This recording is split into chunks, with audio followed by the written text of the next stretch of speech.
तो hi friends, आज मैं एक नया लेक्चर लेके आया हूँ।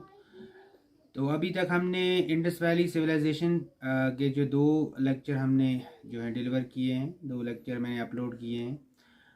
तो आज जो है इंडस वैली सिविलाइजेशन या जिसको हम हड़प्पन कल्चर बोलते हैं, तो उसके जितने भी इम्पोर्टेंट फैक्ट्स हैं, हिस्टोरिकल फैक्ट्स हैं जो अक्सर एग्ज़ाम्स में कॉम्पिटिटिव एग्ज़ाम्स में पूछे जाते हैं, तो उन सारे फैक्ट्स को मैं कोशिश करूँगा जितने भी एनसीईआरटी में हैं या एनसीईआरटी से बाहर भी जितने भी फैक्ट्स हैं, तो कोशिश करूँगा उन सब फैक्ट्स को आपके सामने लाएं ताकि आपको जो है अपनी प्रिपरेशन करने में आसानी रहे। First important thing about the Indus Valley civilization is that it falls in the proto-historical period. तो प्रोटो हिस्ट्री का ये पीरियड है। मैचुअर फेज जो इसका है 2500 बीसी से लेकर 1900 बीसी। हालांकि मैचुअर डेट पे जो है मुख्तलिफ जो है डेट्स इसके बारे में बोली जाती हैं, लेकिन most of the historians are of the opinion that it is from 2500 to 1900 BC. So third important thing is that पहली बार सबसे पहले जो है इंडस वैली सिविलाइजेशन की एविडेंस जो है वो अलेक्जेंडर कनिंगहैम को मिलती है in 1853 when he found a Indus valley civilisation seal and some script was written on it. तो पहला जो है इंडस वैली सिविलाइजेशन की साइट जो एक्सकवेट होती है, it was excavated by an Indian archaeologist Rai Bahadur Dayaram Sahni. तो 1921 में जो है हड़प्पा वैली साइट है जो साहिवाल डिस्ट्रिक्ट जो है पाकिस्तान में, इस वक्त पंजाब में Sahiwal district on the banks of river Ravi. तो हड़प्पा का एक और इम्पोर्टेंट फैक्ट है कि यहाँ पर 6 ग्रैंडरीज हमें मिलती हैं। तो हड़प्पा जो है फर्स्ट साइट एक्सकवेट हुई है, और हड़प्पा के बारे में ये है कि यहाँ पर 6 ग्रैंडरीज जो हैं वो पाई गई हैं। तो सेकंड इम्पॉर्टेंट साइट जो एक्सकवेट होती है that's Mohenjodaro in 1922 again by an Indian archaeologist R.D. Banerjee. और दोनों साइट्स जो हैं ये under archaeology survey of India, तो इसका जो डायरेक्टर था सर जॉन मार्शल, तो उसके अंडर दोनों साइट्स जो हैं एक्सकवेट होती हैं।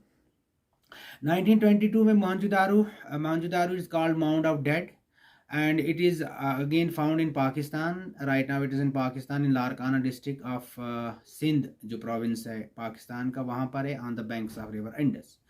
तो मोहनजोदारो के बारे में ये इंपॉर्टेंट है कि this is the biggest site, जो सबसे बड़ी साइट है इंडस वैली सिविलाइजेशन की। 500 हेक्टेयर्स पे ये फैली हुई है। Second important thing is great bath जो है वो इसी मोहनजोदारो में मिलता है, और सबसे बड़ी ग्रैनरी जो है वो यहीं मोहनजोदारो में पाई गई है।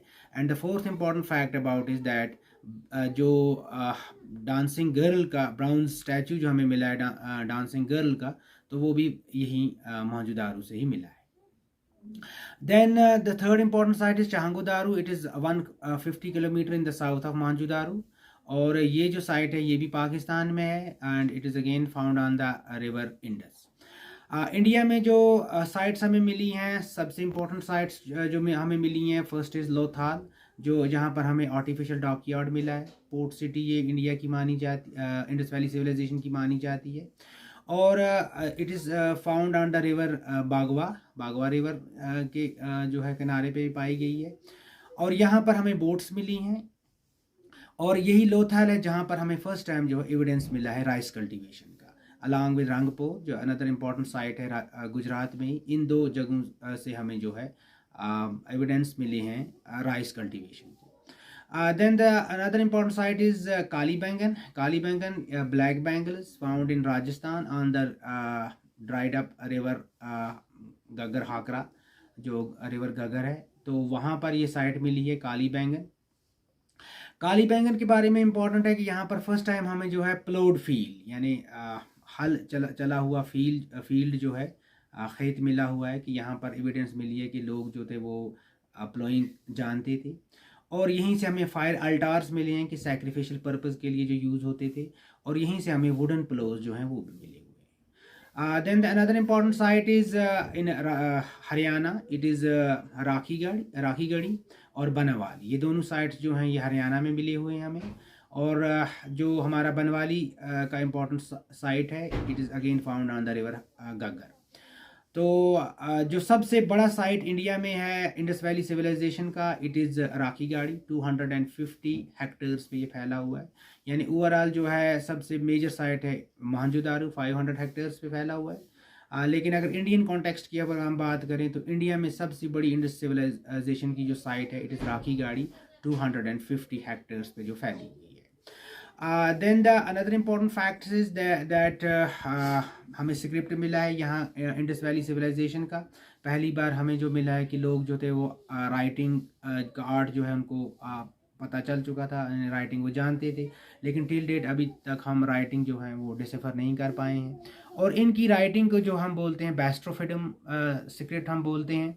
और बैस्ट्रोफिडम वो स्क्रिप्ट होता है जहाँ पर अल्टरनेट लाइन्स में लिखा जाता है, एंड लेफ्ट टू राइट एक लाइन है, दूसरा राइट टू लेफ्ट है।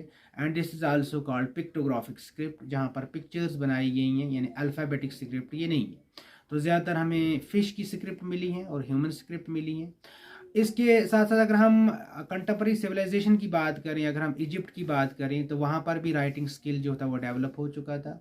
And their script is called hieroglyphic, और this was written on the papyrus sheets made up of reed. और ये जो है ये डेसिफर्ड हो चुका है। और साथ ही जो हमारे पास मेसोपोटामियम या सुमेर सिविलाइजेशन है, वहाँ के स्क्रिप्ट को जो है क्यूनिफॉर्म बोलते हैं, रिटन ऑन क्ले टैबलेट्स। तो ये भी जो है ये स्क्रिप्ट भी जो है डेसिफर हो चुका है। ओनली जो इंडस वैली सिविलाइजेशन का स्क्रिप्ट है ये डेसिफर नहीं हुआ है। Then the other important facts about कि यहाँ पर जो है ब्राउन्स का जो है इस्तेमाल यूज़ करते थे ये, यानी ये चालकोलिथिक फेज़ में भी ये सिविलाइजेशन आती है। और bronze was used on a large scale. Bronze के साथ साथ जो है कॉपर टिन, जो इसका अलायु बनता है ब्राउन्स, कॉपर और टिन का भी यूज़ ये करते थे। गोल्ड एंड सिल्वर का भी यूज़ ये करते थे। और अगर हम मेजर एक्सपोर्ट्स की बात करें कि यहाँ से क्या चीज़ें एक्सपोर्ट हो रही थी, तो ज़्यादातर जो है सीरियल्स एक्सपोर्ट हो रहे थे। और जो इम्पोर्ट हो रहा था वो इम्पोर्ट गोल्ड हो रहा था, सिल्वर हो रहा था, टिन हो रहा था, ये सारा अफ़गानिस्तान से आ रहा था। और उसके साथ साथ जो भी प्रेशस स्टोन्स हैं, लैप्स लेजुली है, अगिट है, कार्नीलियन है, जैस्पर है, तो ये जो है मेजर एक्सपोर्ट्स जो थे जो वहाँ बाहर से आ रहे थे। और जो कॉपर है वो खेतरी माइंस राजस्थान से मिल रहा था और बलूचिस्तान से मिल रहा था, ये दोनों। और गोल्ड जो है एक अफ़गानिस्तान से आ रहा था, और कोलार करके एक माइनस जो है हमें कर्नाटका में मिली हैं, वहाँ से जो है गोल्ड जो है आ रहा था। 2000 सील्स हमें मिले हैं। सील्स जो हैं हमें स्क्रिप्ट जितना भी मिला है वो सील्स पे मिला हुआ है। और seals were made up of steatite, एक सॉफ्ट स्टोन होता है स्टीटाइट, ये भी एक्सपोर्ट हो रहा था outside the Indus valley civilisation, यानी ईरान से ये आ रहा था। और स्टीटाइट जो है इसी की जो सील्स बनती थी।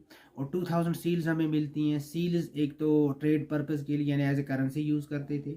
और सील्स जो है हमें इसका भी एविडेंस मिली है कि ये एमुलेट्स के तौर पर भी पहने जाते, तावीज़ के तौर पर भी, यानी people to ward off evils and to protect themselves from ghosts and other evil spirits, though these seals were used as amulets.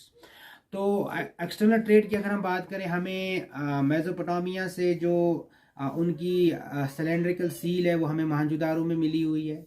और इंडस वैली की सील जो हमें वो मेसोपोटामिया में मिली हुई हैं। और मेसोपोटामिया की सील्स पे जो है मिलुहा करके नाम दिया गया है। इंडस वैली सिविलाइजेशन को जो मिलुहा जो नाम देते थे। So this show that external trade इनके साथ था। और बीच में दो इम्पॉर्टेंट जो हैं ट्रेडिंग सेंटर्स का भी जिक्र आया है, ट्रेडिंग सेंटर भी मेंशन हुए हैं, दिलमुन एंड मकान। तो दिलमुन जो है वो बहरीन के साथ जो है प्रेजेंट डे बहरीन माना जाता है। और मकान जो है वो प्रेजेंट डे जो है जॉर्डन या ओमान जो है उसको बोला जाता है। तो ये दोनों इम्पॉर्टेंट ट्रेडिंग सेंटर थे।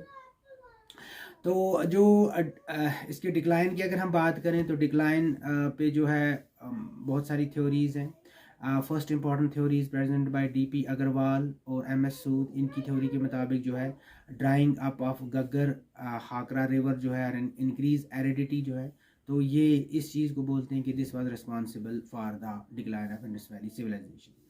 तो सेकंड अगेन इंडियन स्कॉलर है एस आर राव, जिन्होंने लोथाल और सरकोटाडा को जो है एक्सकवेट किया हुआ है। और एस आर राव जो है तो ये अपनी जो, और इसके साथ साथ मकाई एक और हिस्टोरियंस हैं, आर्कियोलॉजिस्ट है, तो इनके मुताबिक floods were the main cause for the decline of Indus valley civilisation. Then we have Dales, Vats and H T Lambrick. तो ये तीन जो हैं, इनकी थ्योरी जो है लो रेनफॉल, यानी रेनफॉल जो है वो कम पड़ गया ड्राउट्स की वजह से, तो इसकी वजह से जो इंडस वैली सिविलाइजेशन वो ख़त्म हो गई। Then we have Mortimer Wheeler and Gordon Childe. तो इनकी थ्योरी जो है आर्यन इन्वेजन, यानी आर्यन जो है उन्होंने इन्वेजन किया, और इसके हमें कुछ एविडेंस मौजूदारों में स्केल्टन मिले हैं, तो उससे लगता है कि पीपल वेर मैसेकर। तो ये मॉर्टिमस व्हीलर और गॉर्डन चाइल्ड जो हैं, ये इनकी थ्योरी जो है आर्यन इन्वेजन की वजह से जो है ये ख़त्म हो गई civilisation. Then we have one more important theory that's present by Fairchild.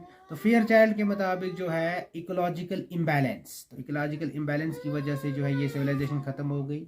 And lastly we have Dales and Raikes. तो ये दो स्कॉलर जो हैं ये बोलते हैं अर्थक्विक्स की वजह से जो है ये सिविलाइजेशन जो है वो ख़त्म हो गई। So these were some important facts about the Indus Valley civilization. I hope you will enjoy the lecture, and you will surely subscribe, like and comment upon the lecture.